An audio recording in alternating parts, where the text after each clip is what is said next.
প্রিয় বন্ধুরা, কেমন আছেন? আশা করি ভালো। আজকে আমি আপনাদেরকে মিরাজে নিয়ে যাব, সেই উদ্যোগ ভ্রমণে নিয়ে যাব, সেই সৃষ্টিকর্তার সাথে দেখা করার জন্য নিয়ে যাব। কি আশ্চর্য, তাই না? যেমন হজরত মুসা আলাইহিস সালাম 70 জন অনুসারীকে নিয়ে আল্লাহ পাককে দেখানোর জন্য নিয়ে গেছিলেন, ঠিক সেরকমই আমি আপনাদেরকে সবাইকে, যারা আমার ভিডিও দেখছেন সবাইকে আমি সেই সৃষ্টিকর্তার কাছে নিয়ে যাব। সৃষ্টিকর্তা কোথায় আছেন, কিভাবে আছেন? তবে তাকে চর্মচক্ষু দ্বারা দেখা সম্ভব না, তাকে জ্ঞানের চোখ দ্বারা দেখা সম্ভব। অবাক হচ্ছেন? না, অবাক হওয়ার কিছু নাই, চলেন শুরু করি।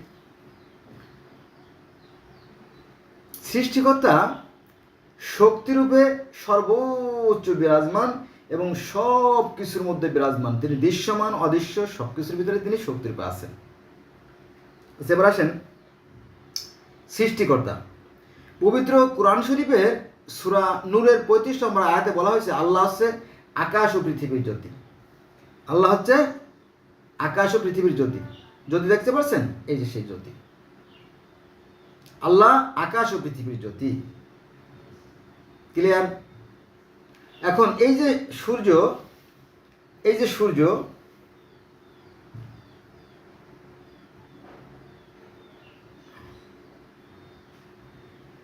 এই সূর্য ওঠার ফলে, এই সূর্য ওঠার ফলে গোটা পৃথিবী পরিচালিত হয়। যখন সূর্য তাপ দেয়, যখন সূর্য তাপ দেওয়া শুরু করে,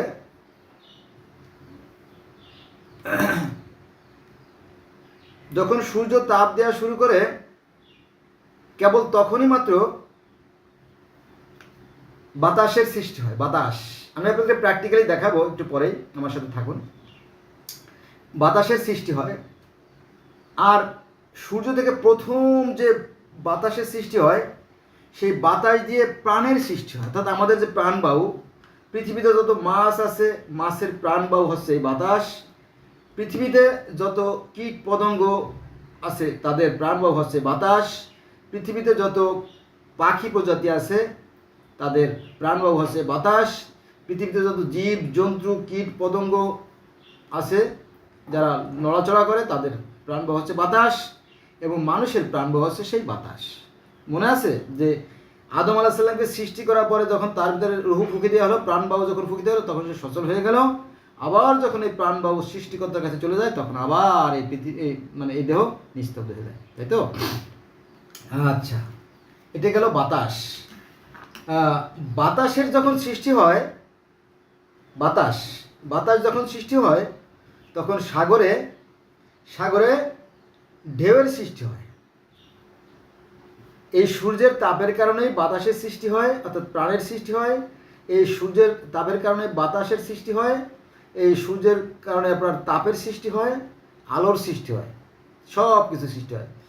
তাহলে এই যে সূর্যের তাপের কারণে গোটা পৃথিবীতে যত লক্ষ, যত কোটি, যত মিলিয়ন, যত বিলিয়ন, যত ট্রিলিয়ন প্রাণী আছে, সবাই খাদ্য পায়। সেটা আবার কেমন? সূর্যের তাপের প্রভাবে পৃথিবীতে যত গাছপালা আছে, গোটা পৃথিবীতে এই গাছে খাদ্য তৈরি করে। হ্যাঁ, খাদ্য তৈরি করে। খাদ্য তৈরির ফলে গাছ যেমন নিজে নিজে বেড়ে ওঠে, পাতা গজায়, ফুল দেয়, ফল দেয়, মধু দেয়, দেয় না? ঠিক তেমনি আপনার অন্যান্য প্রাণী বেড়ে ওঠে। যেমন আমরা যা খাই, পুঁই শাক, লাল শাক, ডাঁটা শাক, তাই না? আচ্ছা, আপনারা প্র্যাকটিক্যালি দেখাচ্ছি। আমার এই যে বাড়িতে তরকারি আছে, দেখেন, এটা আছে, একটা আছে পুঁই শাক, আর একটা আছে আপনার লতি। এগুলো কিন্তু গাছ। এই যে আমার বেগম সাহেবা রান্না করে গেছে চিংড়ি মাছ আর লতি, দেখেন, এই যে এটা কি গাছ? আমরা আস্তা গাছ খাচ্ছি, লতি।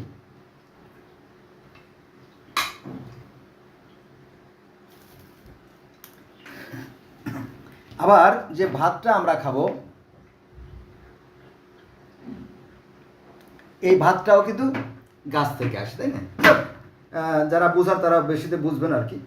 তো আসলে এই সূর্যের কারণেই পৃথিবীতে সৃষ্টি হয়। সূর্য তাপ দেওয়ার ফলে যে লতা গুল্ম ঘাস প্লাস কটন অ্যামিবা যাই সৃষ্টি হয়, এগুলো খেয়ে মাছেরা জীবনযাপন করে। আর ক্ষুদ্র ক্ষুদ্র যে সমস্ত শস্য দানা আছে সেগুলো খায় ক্ষুদ্র ক্ষুদ্র প্রাণীরা, আর যারা বৃহৎ প্রাণী তারা বড় বড় খাবার খায়, তাই না? এইভাবে সৃষ্টির গতিটা টিকে থাকে। এখন এই যে সূর্য বা তাপ, এই সূর্যের তাপ না থাকলে পৃথিবীর কোনো কিছু সৃষ্টি হতো না, সব কিছু নিস্তব্ধ হয়ে যেত। আর পদার্থ হচ্ছে শক্তির একটা ঘনীভূত অবস্থান বা কেন্দ্র। এখন আসেন আমরা অ্যানালাইসিস যাব, অর্থাৎ বিশ্লেষণে যাব। এই যে সূর্যের যে বাতাস, সূর্য থেকে বাতাসের সৃষ্টি হয়, এই বাতাসের শক্তি কাজে লাগাই আমরা বিদ্যুৎ উৎপন্ন করতে পারি। তারপরে সূর্য থেকে যে তাপ সৃষ্টি হয় অর্থাৎ আলোর সৃষ্টি হয়, সেই আলোর শক্তিকে কাজে লাগে আমরা ওই যে সৌর প্যানেলের মাধ্যমে বিভিন্ন ডিপটি মেশিন, তারপরে আমরা গ্রাম অঞ্চলে দেখবেন যে ঘরের চালে যে সৌর প্যানেল বসানো হয়, সেখান থেকে টেলিভিশন দেখে, মোবাইল চার্জ হয়, তাই না? সব কিছু হয়। আসলে এগুলো শক্তির খেলা। তাহলে এই সূর্যের তাপ থেকে বিদ্যুৎ উৎপন্ন করা সম্ভব, এবং বাতাস থেকেও বিদ্যুৎ উৎপন্ন করা সম্ভব। আবার যে পানি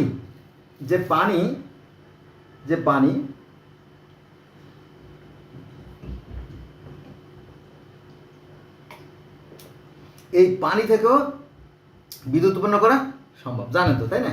তবে পানি, স্থির পানি দিয়ে বিদ্যুৎ উৎপন্ন করা যাবে না। পানিটা যখন উপর থেকে নিচের দিকে ধেয়ে আসে, তার শক্তিকে কাজে লাগায় আমরা কি করি আমরা বিদ্যুৎ উৎপাদন করি। যেমন কাপ্তাই বিদ্যুৎ উৎপাদন প্রকল্প এরকম দেন। তারপরে আপনার পেট্রোল, ডিজেল, মোম, কেরোসিন, ভ্যাসলিন, এগুলো থেকেও বিদ্যুৎ উৎপন্ন করা যায়। আবার এই যে গাছের কথা বলছিলাম, যে গাছের যে কাঠ, কয়লা থেকেও বিদ্যুৎ উৎপন্ন করা সম্ভব। তবে গাছের কয়লা তো খুব হালকাভাবে কিছু সম্ভব, তাই না? আসলে সবই শক্তির খেলা। আবার দেখেন এই যে ডিমটা আমি ফ্রিজ থেকে বের করে রাখছিলাম, দেখেন ঘেমে গেছে। ডিমটা ঘেমে গেছে না? এই ডিমটা যে ঘেমে গেছে, আবার তাপ পড়লে পৃথিবীও ঘেমে যায়, সেখানে বাতাসের সৃষ্টি হয়। যাও, এই ডিম থেকে কিভাবে বাতাস সৃষ্টি হয়? এই ডিমে যখন তা দেওয়া হয়, কেবল তখনই এই ডিম থেকে বাচ্চার সৃষ্টি হয়, জানেন তো? এটা পৃথিবীর সবাই জানে। এই ডিমের উপরে নির্দিষ্ট পরিমাণ তাপ দিতে হয়। মা এর ভিতরে একটা আম আনো তো মা। তাহলে এই ডিমের পর নির্দিষ্ট পরিমাণ তাপ দিতে হবে। বেশি তাপ দিলে এটা নষ্ট হয়ে যাবে, আবার কম তাপ দিলে এটা নষ্ট হয়ে যাবে, তাই না? আবার শুধু তাপ দিলেও হবে না, আর্দ্রতার প্রয়োজন। আর্দ্রতা মানে কি? পানির প্রয়োজন। যারা ইনকিউবেটর মেশিনে যারা আপনার করে ডিম ফুটায়, তাদেরকে জিজ্ঞেস করে দেখেন, এই ডিমের সাথে যে থাকে আপনার নির্দিষ্ট তাপমাত্রাতে লাইট থাকে, তার সাথে কিন্তু কিছু পানি রাখতে হয়। পানি না রাখলে এই ডিমের খোসাটা শক্ত হয়ে যাবে, খোলসটা শক্ত হয়ে যাবে, আর ডিম থেকে বাচ্চা বেরোতে পারবে না। তার মানে কি? পানিরও আর্দ্রতার প্রয়োজন, আর তাপেরও প্রয়োজন। দুটো সংমিশ্রণের সৃষ্টি হয়। এ বড় বিশাল ব্যাপার, যেটা আমাদের পৃথিবীতে ঘটতেছে। আচ্ছা, আমি আর একটা ডিম নিয়ে এসেছি, যারা জ্ঞানী তারা বুঝবেন। এটা একটা ডিম। আমার বাচ্চাকে বললাম যে মা একটা ডিম নিয়ে এসো, এই যে ডিম, এটা একটা ডিম। এ কাইন্ডস অফ এগ দো ইট ইজ ফ্রুট ম্যাঙ্গো। যদিও এটা একটা আম, এটা একটা ডিমেরই মতো, দেখছেন না, ডিমের মতো। এই ডিমটা প্রথমে সৃষ্টি হয়েছিল গাছে, আস্তে আস্তে আস্তে আস্তে আস্তে এই প্রকৃতির প্রভাবেই আবার এটা পরিপূর্ণতা লাভ করছে। আবার এই পাকা আমটাকে যদি আপনি শুকনো জায়গায় রেখে দেন তাহলে সে শুকিয়ে মারা যাবে, নষ্ট হয়ে যাবে। আবার যদি পানির মধ্যে ফেলে দেন সেখানে পচে যাবে। আবার যদি আপনার না শীত উষ্ণ একটা কথা আছে, না ঠান্ডা না গরম, তো সেটি আপনার নির্দিষ্ট পরিমাণ তাপমাত্রায় রাখলে এটার থেকে আবার অঙ্কুরিত হবে, ভ্রূণ তৈরি হবে। ঠিক আছে, এটা আর কি। তো আসলে যেটা বলতেছিলাম যে বাতাসও এক প্রকার শক্তি, তাপও এক প্রকার শক্তি, আলো এক প্রকার শক্তি, শব্দ এক প্রকার শক্তি। এগুলো সবই শক্তির খেলা। আর আমাদের সৃষ্টিকর্তার শক্তিরূপে সর্বোচ্চ আছে। 24 ঘন্টা আপনি তাকে দেখতে পারেন যদি আপনার সেই বিবেকের চোখটা থাকে। ক্লিয়ার? ক্লিয়ার। এই হলো বিষয়। তাহলে আমরা যা কিছু দেখি সবই শক্তির খেলা। আচ্ছা, এবার আসেন প্র্যাকটিক্যাল করাবো। প্র্যাকটিক্যাল সেটা আমি দেখাচ্ছি যে কিভাবে এই থেকে আপনার ওই বাতাসের সৃষ্টি হয়। আসেন,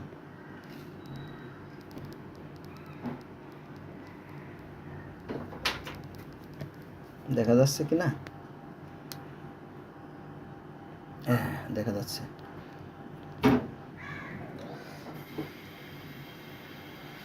এটা হচ্ছে আপনার চুল্লি। আমি আগুন জ্বালাবো। এই দেখেন দেখেন দেখেন দেখেন দেখেন দেখেন দেখেন দেখছেন? এই দেখেন, ওই দেখেন, এই দেখেন খেলা শুরু হয়ে গেছে। আমার আবার সর্বনাশ না হয়ে যায়। এই দেখেন,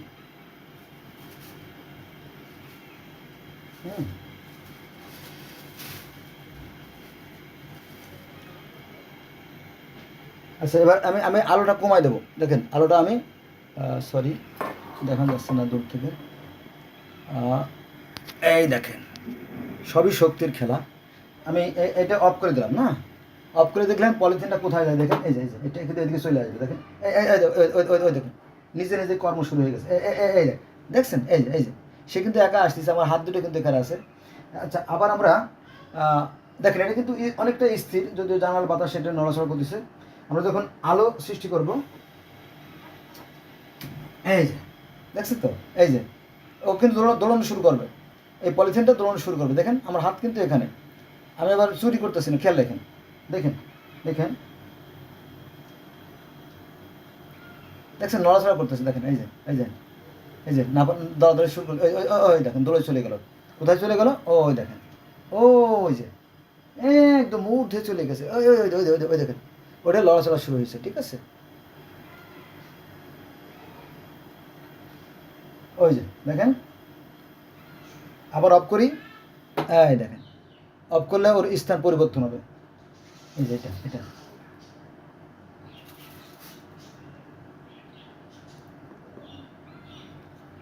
দেখেন। আবার দেখাই, তৃতীয়বার দেখাচ্ছি আমি। দেখা যাচ্ছে কিনা আমি বুঝতে পারতেছি না। দেখেন, আমি যখন আগুন জ্বালাবো তখন পলিথিনটা দৌড়াদৌড়ি শুরু করবে বেশি এবং দূরে চলে যাবে। আরে বাবা, এই দেখেন দেখেন দেখেন, পলিথিনটা দৌড়ানো শুরু করবে। এই দেখেন, লোহা বেঁধে গেছে, যদিও এখানে লোহা বেঁধে গেছে। দেখছেন না? এই যে লোহা বেঁধে গেছে। এই যে লোহা, এই যে ছোড়াছুড়ি শুরু করলো। হ্যাঁ, এদিকে আয়। আমি এখানে আনছি, দেখেন এখানে আনছি। ও কিন্তু দৌড়ে চলে যাবে। ওই দেখেন দৌড়ে চলে যাচ্ছে।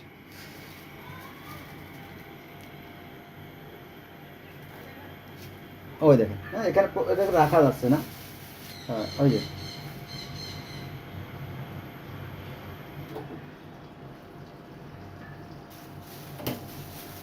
তো বন্ধুরা, এই হলো বিষয়। তিনি শক্তিরূপে আছেন আর শক্তি সর্বোচ্চে আছে, ঠিক আছে। এটা বেশ জটিল একটা বিষয়। আমি রান্নাঘরে গেলাম, এই যে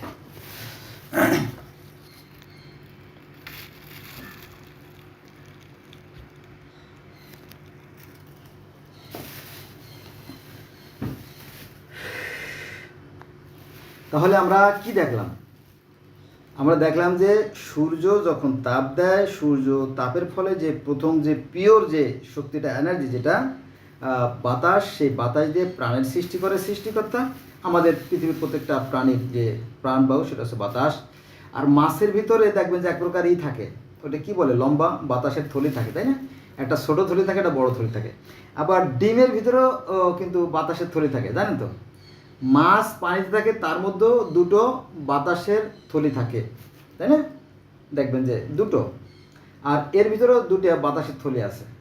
একদম কুসুমের যে কেন্দ্র, এটা কিন্তু শতভাগ পানি বা 99.9% পানি, কিন্তু এই ডিমের আছে 7টা স্তর এবং পৃথিবীরও 7টা স্তর। অবাক হচ্ছেন না? এই এই যে শক্ত খোলস, 1 নম্বরের শক্ত খোলসের ঠিক দ্বিতীয় যে স্তরটা, সেটা হচ্ছে পাতলা পলিথিনের একটা স্তর, দুটো স্তর। তারপরে সাইডে আছে একটা বায়ু প্রকোষ্ঠ, বায়ুর থলি। তারপরে 8টা স্তর আছে, 3টে স্তর। আর এই ডিমের থাকে 1700 ছিদ্র, 1700 ছিদ্র থাকে, 4টে স্তর। আর সাদা যে অংশ, তার থেকে 2টে স্তর, 4 2 6টা স্তর। আর কুসুম একটা স্তর, 7টা স্তর। কুসুমের উপরিভাগে আর একটা পাতলা লেয়ার থাকে, 8টা স্তর। এবং কুসুমের ঠিক কেন্দ্রে আর একটা সাদা স্তর থাকে, 9টা স্তর। আর আপনারা যদি ডিম ভাঙেন, এই ডিম যখন ভাজবেন, ডিম ভাঙার আগে দেখবেন যে 2 প্রকার পানি আছে, একটা পাতলা পানি, একটা গাঢ় পানি, আর একটা আছে আপনার ওই জালিকার মতো, নেটের মতো। যেমন এটা এটা নেট না, ঠিক ডিমের ভিতরে সেরকম নেট একটা জিনিস দেখবেন। তো এই সৃষ্টিকর্তার যে সৃষ্টির যে ক্ষমতা, এই ক্ষমতা তিনি কাউকে দেন না। এই অদৃশ্যের জ্ঞান তারই কাছে, এই অদৃশ্যের জ্ঞান শুধুমাত্র সৃষ্টিকর্তার কাছে আছে। এই সৃষ্টিকর্তার জ্ঞান কাউকে তিনি দেন না, কারণ মানুষ তো এমনিই জালেম, অত্যাচারী, অকৃতজ্ঞ। হ্যাঁ, এবং পবিত্র কোরআনে বলা হয়েছে যে কিছু মানুষ আছে তারা দেখেও দেখে না, শুনেও শোনে না, আর বুঝেও বোঝে না, তারা চতুষ্পদ জন্তু চাইতে নিকৃষ্ট। কোরআনের কথা, কিন্তু ওরাই সৃষ্টি নিকৃষ্ট। কারা? এই মানুষেরা। এই মানুষের মধ্যে কিছু অকৃতজ্ঞ মানুষ আছে। আর যদি সৃষ্টিকর্তা তার সেই ক্ষমতা দেখাই দিতেন, তাহলে তো মানুষ হয়ে যেত আরও অত্যাচারী, জালেম, তাই না? তারপরেও মানুষ কী করছে জানেন? এই প্লাস্টিক দিয়ে তারা হাড় তৈরি করছে, তাকে বলা হয় পেস মেকার। কী সাংঘাতিক ব্যাপার, তাই না? যদি আরও ক্ষমতা মানুষকে দেওয়া হতো, তাহলে মানুষ তো আকাশ কেটে ফেলতো, আল্লাহর সে আসন ভেঙে ফেলতো, তাই না? এরকম আর কি এই হলো বিষয়। তাহলে আমরা জানলাম যে সৃষ্টিকর্তা আছেন, তিনি শক্তিরূপে সর্বোচ্চ বিরাজমান। যারা বিবেকবান, যারা চিন্তাশীল, যাদের বোধ শক্তি আছে, তারাই শুধু সৃষ্টিকর্তাকে দেখতে পারে, তারা অন্তরের চক্ষু দ্বারা। এটা আছে সূরা আনামের 103 নম্বর আয়াতে, যে সৃষ্টিকর্তাকে চর্মচক্ষু দ্বারা দেখা সম্ভব না। এবং সূরার 1 নম্বর আয়াতে বলা হয়েছে যে এমন মানুষের এমন কোনো সাধ্য নাই যে সৃষ্টিকর্তাকে দেখে, তাকে দেখা সম্ভব না, কোনো মানুষ দেখতে পারে নাই, এমনকি নবী মুহাম্মদ সাল্লাল্লাহু আলাইহি ওয়াসাল্লাম দেখতে পারে নাই। কিন্তু কিছু আলেম আছে, কথায় কথায় আলেমদের কথা চলে আসে, তাই না? গালাগালি দিতে মন চায়, কিন্তু দেই না, ওরা তো আসলে নির্বোধ, ওদেরই বা দোষ কি, ওদেরকে শেখানো হয়। তো নবী মুহাম্মদ সাল্লাল্লাহু আলাইহি ওয়াসাল্লাম তিনি দেখতে পারেননি, তাকে দেখা যায় না, তিনি শক্তিরূপে। যেগুলো আমরা দেখি আসলে এগুলো প্রতীক। যেমন কুরুক্ষেত্রের যুদ্ধের সময় অর্জুন শ্রীকৃষ্ণ বলিলেন, হে শ্রীকৃষ্ণ, আমি ঈশ্বরের রূপ দেখতে চাই। বলো না, তাকে চর্মচক্ষু দেখা সম্ভব না। বলো আমার তো ভীষণ ইচ্ছা। বলো আচ্ছা ঠিক আছে, তোমাকে আমি জ্ঞান চক্ষু দান করতেছি, জ্ঞান চক্ষু, বিবেকের চোখ, জ্ঞানের চোখ। তখন দেখলো যে সহস্র সূর্য যদি আকাশে উদিত হয়, তাহার তুলনায় ঈশ্বরের রূপ কিছু নাই। বলে সনাতন বা হিন্দু ধর্ম ঈশ্বরের রূপ জ্যোতিময়। তারপরে গ্রিক ধর্ম সেই কাওয়াস, তিনিও জ্যোতিময়। মিশরী ধর্মে যিনি রা, সূর্য, সেও জ্যোতিময়। তারপরে আপনার সুমেরিয়ান ধর্ম, মেসোপটেমিয়ান ব্যাবিলনীয় ধর্ম, সেটাও আনু, তিনি হচ্ছে সেই শামাস অর্থাৎ সূর্য, শামাস শব্দ তো সূর্য, সে জ্যোতিময়। তারপরে আজকের যে ফিলিস্তিন, ইসরায়েল, জর্দান, লেবানন, মিশর, ওই অঞ্চলে যে সমস্ত ধর্ম আছে, এদের পূর্ব যে ধর্ম ছিল জেবুসাইট ধর্ম, জেবুসাইট, তারাও সেই সালেমের পূজা করতো। সালেম মানে সূর্য, সালেম শব্দের অর্থ সূর্য বা সান। তো সেই সূর্যের পূজা করতো, তারা ঠিকই করতো, আসলে তিনি একটা শক্তি। তো সেই সালেমের পূজা করতে বলে এই জায়গাটার নাম, এই জায়গাটার নাম হচ্ছে জেরুজালেম, যেখানে এই যে আপনার এই বাইতুল মুকাদ্দাস মসজিদ প্রতিষ্ঠিত, ইহুদিদের যে টেম্পল মাউন্ট বা সিনাগগ যাই বলেন। বোঝা গেছে বিষয়টা? তো বন্ধুরা, আমি একটা কথাই বারবার বলি, please above all my request, let's go from today we shall never call for the religion, because all men are equal in the law of creator, there is no difference man to man. সৃষ্টিকর্তার বিধানের কোনো পরিবর্তন নাই। সৃষ্টিকর্তা এই পৃথিবীর এই যে 900 কোটি মানুষ আমরা আছি, এদেরকে তিনি সৃষ্টি করছেন, আবার এর আগেও যাদের সৃষ্টি করছিলেন তাও সৃষ্টি করছেন, আর এর পরেও যাদের সৃষ্টি করবেন তিনি সৃষ্টি করবেন। আর এই শক্তির কোনো বিনাশ নাই, জানেন তো? এই শক্তির কোনো বিনাশ নাই, এ কথাও কোরআনে আছে, তিনি আল জাহের, তিনি আল বাতেন, তিনি আদি, তিনি অন্ত, তিনি যুগপৎ, তিনি সব কিছু। তিনি সৃষ্টির আদিতেও ছিলেন, পরেও তিনি থাকবেন, তার কোনো ক্ষয় নাই, লয় নাই, বিলীন নাই। কিন্তু আমাদের বিলীন আছে। আমি মাঝে মাঝে কথাটা বলি যে দেখবেন যে সাগরের পানিই অফুরান, এই সাগরের পানি কখনোই কিন্তু নিঃশেষ হয়ে যায় না, কিন্তু শিশির বিন্দু বেশি সময় থাকে না। যদিও শিশির বিন্দু চিকচিক ঝিকমিক করে, ঝলমল ঝলমল করে, কিন্তু এটার অবস্থান খুবই সীমিত। এই আছে, এই নাই, এই 10 মিনিটের মধ্যে সূর্যের তাপ পাইলে শিশির বিন্দুগুলো নিশ্চিত হয়ে যায়। ঠিক আমরাও ঠিক এরকম, আমরাও প্রকৃতির নিয়মে লুপ্ত হয়ে যাব, সৃষ্টিকর্তা আবার নতুন করে সৃষ্টি করবেন। বন্ধুরা, এই মুহূর্তে আমার কাছে অনেকগুলো ডিম এসে পৌঁছে গেছে। এই দেখেন, এখানে আছে 1 ডজন ডিম, আর এখানে আছে 1 ডজনের বেশি হবে বোধহয় হাঁসের ডিম, আর এটাও কিন্তু ডিম, আর এটাও কিন্তু এক ধরনের ডিম। মানে সৃষ্টি কিন্তু থেমে নাই, সৃষ্টিকর্তা আর সৃষ্টি কিন্তু থেমে নাই, সৃষ্টি হচ্ছে, এভাবে সৃষ্টি হয়ে থাকে, এইভাবে। এটাকে যদি আমরা ডিম তৈরি করি, আপনারা জানেন যে পৃথিবীতে যত মাছ আছে, মাছে ডিম পাড়ে, মাছে ডিম পাড়ে না? পৃথিবীতে যত মাছ আছে সবাই ডিম পাড়ে। পৃথিবীতে যত কীট পতঙ্গ আছে, ফড়িং, প্রজাপতি, মাকড়সা, সবাই ডিম পাড়ে। আর গাছে যে ডিম পাড়ে না তা না, গাছেও ডিম পাড়ে। তো একটা আমি আছে, তো অন্য ফল যদি আমি দেখাতাম তো একই কথা হতো, যে পৃথিবীতে যত গাছ আছে, পৃথিবীতে যত লক্ষ লক্ষ প্রজাতির গাছ আছে সবাই ডিম পাড়ে। তার মানে কি, তাদের যে ফলগুলো সেগুলো তার ডিমের তুল্য। চাল, গম, ভুট্টা, এগুলো ডিমের সমপরিমাণ, সরিষা, তাই না? এগুলো ডিমের মতো। তিনি এভাবেই সৃষ্টি করে থাকেন। এটা গভীর জ্ঞানের বিষয়, সাধারণ মানুষরা হয়তো বুঝতে পারে না, আর যারা বুঝতে পারবে ধন্যবাদ, তাই না? তো যেটা বলছিলাম, যে সৃষ্টিকর্তার বিধানে কোনো পরিবর্তন নাই, সৃষ্টিকর্তা সবার জন্য সমান, সর্বত্র সমান। পার্থক্য কোথায়? পার্থক্য হচ্ছে কর্ম। আমাদের এই দেহ মাটির দেহ, মাটির সাথে মিশে যাবে, কিন্তু কর্মফলটা থাকবে পড়ে। আর কর্ম হচ্ছে দুইটা, একটা হচ্ছে ভালো কর্ম আর মন্দ কর্ম। এখন আপনি কোন কর্ম করবেন এটা আপনার একান্ত অভিপ্রায়। কিন্তু আজকে এই পর্যন্তই রইল। আমরা সৃষ্টিকর্তাকে দর্শন করলাম, সৃষ্টিকর্তা আছেন, তিনি শক্তিরূপে সব কিছুর মধ্যে সর্বোচ্চ বিরাজমান। ধন্যবাদ সবাইকে।